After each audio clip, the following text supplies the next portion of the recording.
अस्सलाम वालेकुम my YouTube family, कैसे हैं सब। उम्मीद करती हूँ आप सब बिल्कुल ठीक ठाक होंगे।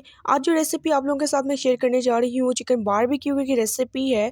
ये बहुत ईजीएस्ट रेसिपी और इंतहाई टेस्टीएस्ट रेसिपी है। उम्मीद करती हूँ मेरी आज की रेसिपी आप लोगों को बहुत ज़्यादा पसंद आएगी। अगर आप मेरे चैनल पर नए हैं तो मेरे चैनल को तो सब्सक्राइब करना मत भूलें और बेल आइकन को भी लास्ट में प्रेस कर लें ताकि मेरी आने वाली हर वीडियो का नोटिफिकेशन आपको मिलता रहे। मेरे फेसबुक और इंस्टाग्राम के पेजेस को भी लास्ट में फॉलो कर लें ताकि मेरी हर वीडियो के अपडेट्स आपको मिलती रहें। ये रेसिपी जो है बहुत ज़्यादा जल्दी बनके तैयार हो गई थी। आइए रेसिपी की तरफ चलते हैं कि मैंने इसमें कौन कौन से इंग्रेडिएंट्स जो है वो ऐड किए हैं, जो कि बहुत कम है, बहुत ज़्यादा हैवी एक्सपेंसिव जो है मैंने चीज़ें ऐड नहीं की थी। तो आइए रेसिपी की तरफ चलते हैं। सबसे पहले हम चिकन बनाएंगे। चिकन को हम कुक करेंगे। चिकन के लिए हम एक कढ़ाई में जो है 1/2 कप ऑयल लेंगे। ऑयल डालने के बाद उसका आपकी फ्लेम यहाँ पे लो टू मीडियम ही रहनी चाहिए। जिंजर गार्लिक पेस्ट ऐड करके 1 टेबल स्पून, मैंने जो है थोड़ा थोड़ा चिकन जिंजर ले लिया था तो थोड़ा सा ही गार्लिक ले लिया था, उसका पेस्ट बना के 1 टेबल स्पून टोटल आपने ऐड करना है। जब वो हल्का सा कुक होना शुरू हो जाए तो आपने जो है मैं चिकन ऐड करना है। मैंने यहाँ पे बोनलेस चिकन लिया 1/2 kg। उसके बाद जो है इस लहसुन के पेस्ट के साथ जो है इसको जो है अच्छी तरह भूनना है आपने। जब भी इसका कलर जो है पिंक से जो है वाइट हो जाए देन इसमें बाकी चीज़ें ऐड करेंगे। मेरा यहाँ पे देखिए ऐड हो चुका है, चेंज हो चुका था कलर। तो अब मैंने इसमें टोमेटो ऐड किए, टमाटर स्मॉल साइज़ के 2, हरी प्याज ऐड की है मैंने 1, उसको छोटा छोटा मैंने कट कर लिया था और वो आपने ऐड करके इसको अच्छी तरह भूना है। पानी डालने की ज़रूरत नहीं है क्योंकि जो है टमाटर वगैरह गोश्त अपना पानी छोड़ते हैं, तो पानी डालने की ज़रूरत नहीं है। यहाँ पे जो है स्पाइसेस ऐड किए हैं, सोल्ट ऐड किए हैं मैंने 1 टीस्पून, रेड चिली फ्लेक्स मैंने ऐड किया है 1 टेबल स्पून, मैंने पाउडर ऐड नहीं किया था, सिर्फ फ्लेक्स ही ऐड किया है। ड्राई करिएंडर सूखा धनिया मैंने ऐड किया है 1 टीस्पून।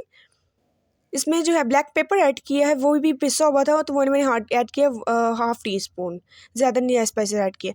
यहाँ पे मैंने सोया सॉस और चिली सॉस जो है 2 टेबल स्पून ऐड किया है। मैंने विनीगर यहाँ पे ऐड नहीं किया, सिर्फ यही 2 सॉसेस जो है मैंने ऐड की थी, टोटली ऑप्शनल थी। अगर आप ऐड नहीं करना चाहते, आप बच्चों के लिए बना रहे हैं तो आप स्किप भी कर सकते हैं, बाकी जो है आप ऐड कर लीजिएगा स्पाइसेस। इसको कवर करके आपने 5 मिनट के लिए जो है रख देना ताकि अच्छे से वो बोटियाँ जो है गल जाएँ। जब वो गल जाएँ तो आप ढक्कन ढक के इसको अच्छी तरह भून लीजिएगा। ये बारबेक्यू चिकन था, इसलिए इसके लिए जो है मैंने कोयला अलहदे से जो है उसको कुक करने के लिए रख दिया था। कोयला अच्छे से जो है जल जाएगा, तैयार हो जाएगा जब, तो हम उसको ऐड करेंगे। यहाँ पे जब मेरा गोश्त तैयार हो गया था तो मैंने इसको अच्छी तरह भून लिया था। उसके बाद से हम स्मोक देंगे, कोयले के जो स्मोक है वो देंगे। यहाँ पे मैंने जो है सिर्फ बिल्कुल लो फ्लेम पे जो है मैंने शीशे का ही मैंने छोटी सी बाउल रख लिया, तो उसके अंदर मैंने इसको ऐड करके 1 ड्रॉप जो है ऑयल ऐड कर लिया था और ढक्कन दे दिया था। स्मोक देने के लिए मैंने सिर्फ ऐसा किया था।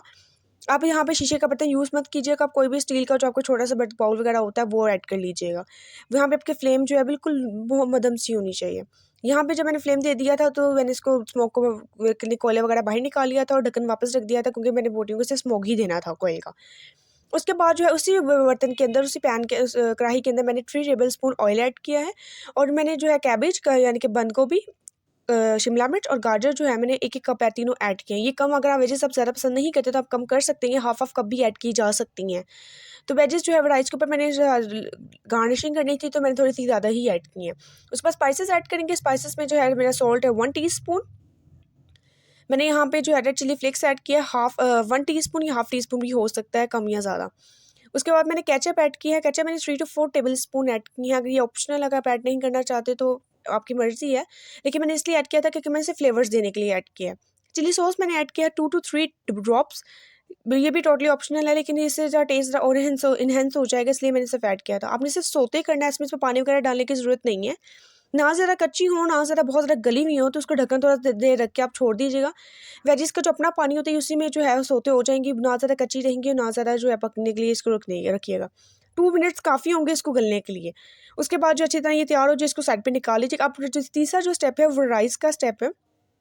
उसमें सॉल्ट ऐड कीजिएगा, क्लॉव 3 ऐड किया, बादियान का फूल 1 किया, बड़ी इलायची 2 ऐड किया और जो है दालचीनी का स्टिक मैंने 1 ऐड किया। वह पर ढक्कन रख के इसको जो है पानी को बॉयल करने के लिए रख दीजिएगा। मैंने 2 घंटे पहले ही 3 कप चावल जो है सोक करने के लिए रख दिए थे। मेरे बासमती चावल थे, उसको ज़्यादा टाइम चाहिए था तो मैंने पहले ही 2 घंटे रख दिया था। अच्छी तरह जब वो हो जाए तो उसको पानी बॉइल्ड हो जाए तो उसमें आप ऐड कर दीजिएगा। ऐड करने के बाद यहाँ पे चावल आपका दाना टूटना नहीं चाहिए, तो बार बार आपने चम्मच नहीं हिलाना है। मैंने सिर्फ यहाँ पे 1 मरतबा ही पूरे चावलों में चम्मच हिलाया है। यहाँ पे जो है ये देखें, सिर्फ 1 मरतबा मैंने सिर्फ चावलों में जो है चम्मच चलाऊँगी ताकि मेरे चावल का दाना जो है वो टूटे ना। चावल ऐड करने के बाद जो है उसको पकने के लिए थोड़ी देर मीडियम फ्लेम पे छोड़ दीजिएगा ताकि वो अच्छी तरह गल जाएँ। गलने के बाद जो है इसको स्ट्रेन कर लीजिएगा।